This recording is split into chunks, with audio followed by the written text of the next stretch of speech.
Hey, welcome back to DZ's Daily Devotions. We are on day 63 of reading the Bible, and it's 365 days. That's right, 1 year. Thank you for joining along with me.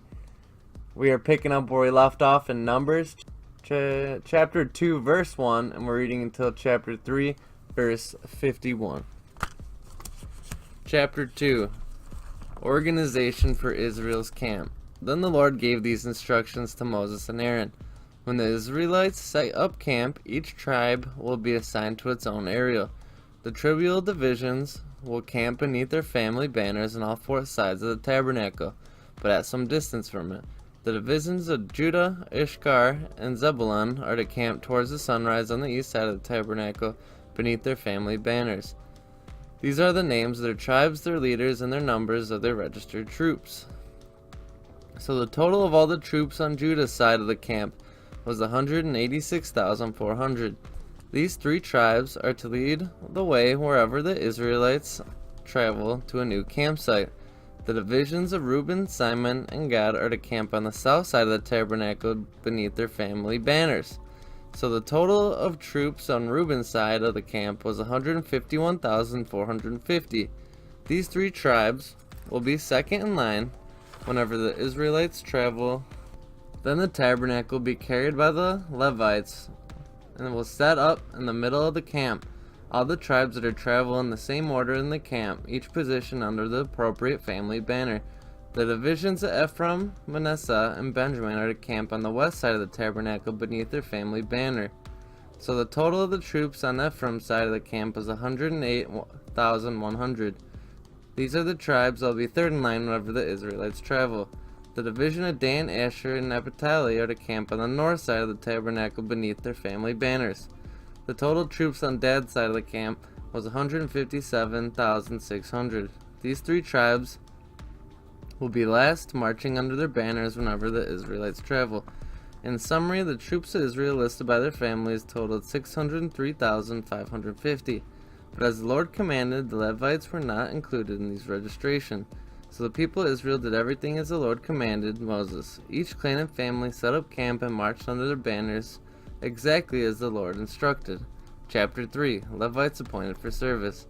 This is the family line of Aaron and Moses that was recorded as the Lord spoke to Moses on Mount Sinai. The names of Aaron's sons were Nadab, Abihu, Esar, and Ithmar. The sons of Aaron were anointed and ordained and ministered as priests.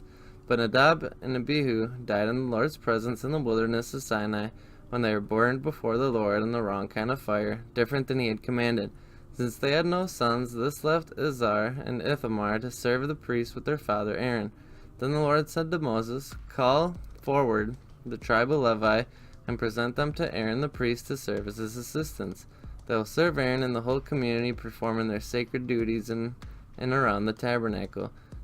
They will also maintain all the furnishings of the sacred tent, serving the tabernacle on behalf of all the Israelites. Assign the Levites to Aaron and his sons. They will be given from among all the people of Israel to serve their assistants. Appoint Aaron and his sons to carry out the duties of the priesthood, but any unauthorized person who goes near the sanctuary must be put to death." And the Lord said to Moses, "Look, I have chosen Levites from among the Israelites to serve as substitutes for all the firstborn sons of the people of Israel. The Levites belong to me, for all the firstborn males are mine. On the day I struck down on the firstborn sons of Egypt, I set apart myself as all firstborn in Israel, both people and animals. They are mine. I am the Lord." Registration of the Levites. The Lord again said to Moses in the wilderness of Sinai, "Record the names of the members of the tribe of Levi by their family clans. List every male who was 1 month or older." So Moses listed them just as the Lord commanded.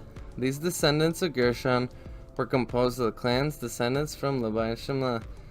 There were 7,500 males and 1 month old or older for the Gershonite clans. They were assigned in the area to the west of the tabernacle camp. Their leader, Gershonite clan, was Eliphaz, the son of Lael. The two clans were responsible for the care of the tabernacle, including the sacred tent with its layers and coverings, the curtain of the entrance, and the curtains of the courtyard surrounded the tabernacle altar, the curtain of the courtyard entrance, the ropes, and all the equipment related to their use. The descendants of Kohath were composed of the clans descended from Amram, Izhar, Hebron, and Uzziel. There were 8,600 males 1 month old or older in the Cushite clans. They were responsible for care of the sanctuary, and they were assigned the south area of the tabernacle for their camp.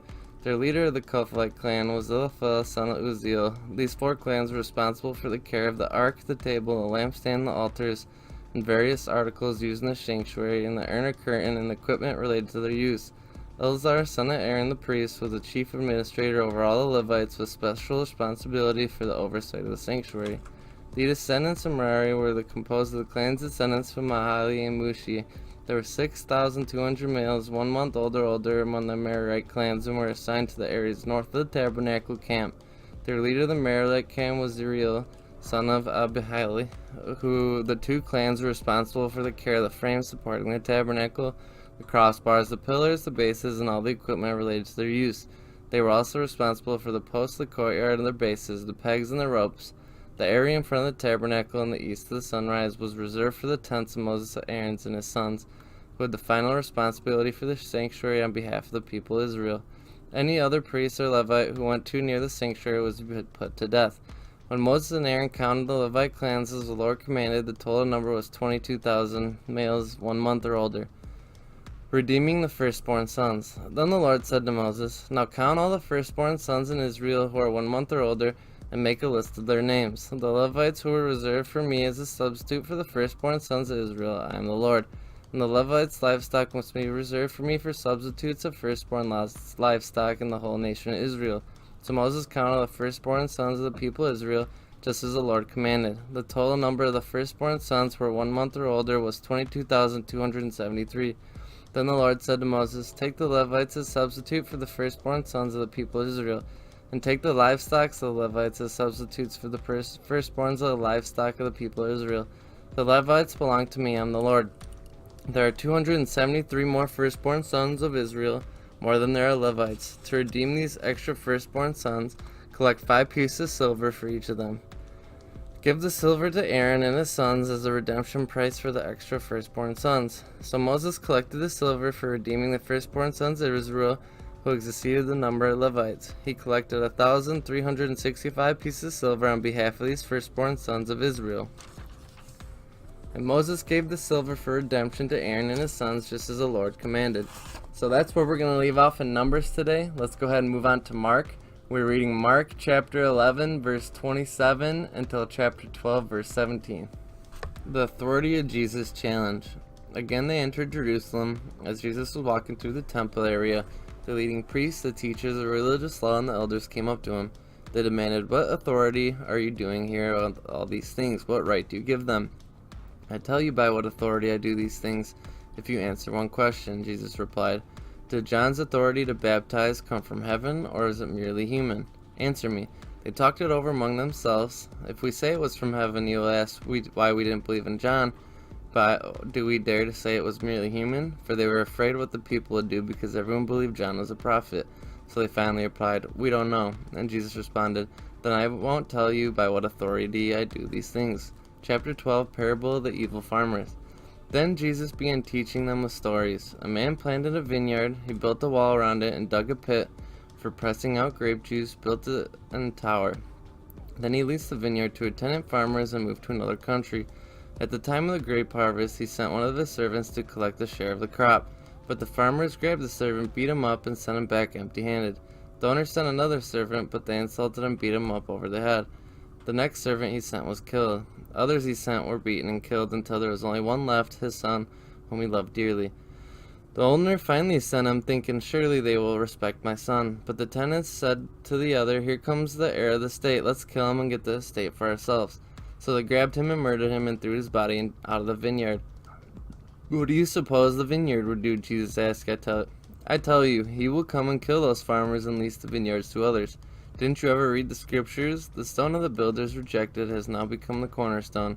This is the Lord's doing, and it is wonderful to see. The religious leaders wanted to arrest Jesus when they realized he was telling the story against them. They are the wicked farmers, and they were afraid of the crowd, so they left him and went away. Taxes for Caesar. Later, the leaders sent some Pharisees and supporters of Herod to trap Jesus into saying something for which he could be arrested. Teacher, we know how honest you are. You are impartial and don't play favorites. You teach the way of God truthfully. Now tell us, is it right to pay taxes to Caesar or not? Should we pay them or shouldn't we? Jesus saw their hypocrisy and said, Are you trying to trap me? Show me a Roman coin and I'll tell you. When they handed it to him, he asked, Whose picture and title stamped on it? Caesar's, they replied. Well then, Jesus said, Give Caesar what belongs to Caesar, and give God what belongs to God. His reply completely amazed them. So we're going to leave off there in Mark. Let's go ahead and read our psalm for the day. We are reading Psalm 47. Psalm 47, Come everyone, clap your hands. Shout to the God of joyful praise. The Lord Most High is awesome. He is the great King of all earth. He subdues the nations before us, putting our enemies beneath our feet. He chose the promised land as our inheritance, the proud possession of Jacob's descendants who he loves. God has ascended with a mighty shout. The Lord has ascended with trumpets blaring. Sing praises to God, sing praises. Sing praises to our King, sing praises. For God is the King all over earth. Praise him with a psalm. God reigns over all nations, sitting on his holy throne.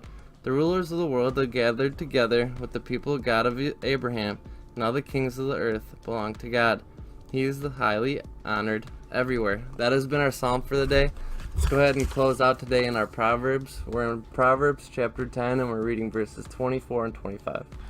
The fears of the wicked will be fulfilled, the hopes of the godly will be granted. When the storms of life come, the wicked are whirled away, but the godly have a lasting foundation.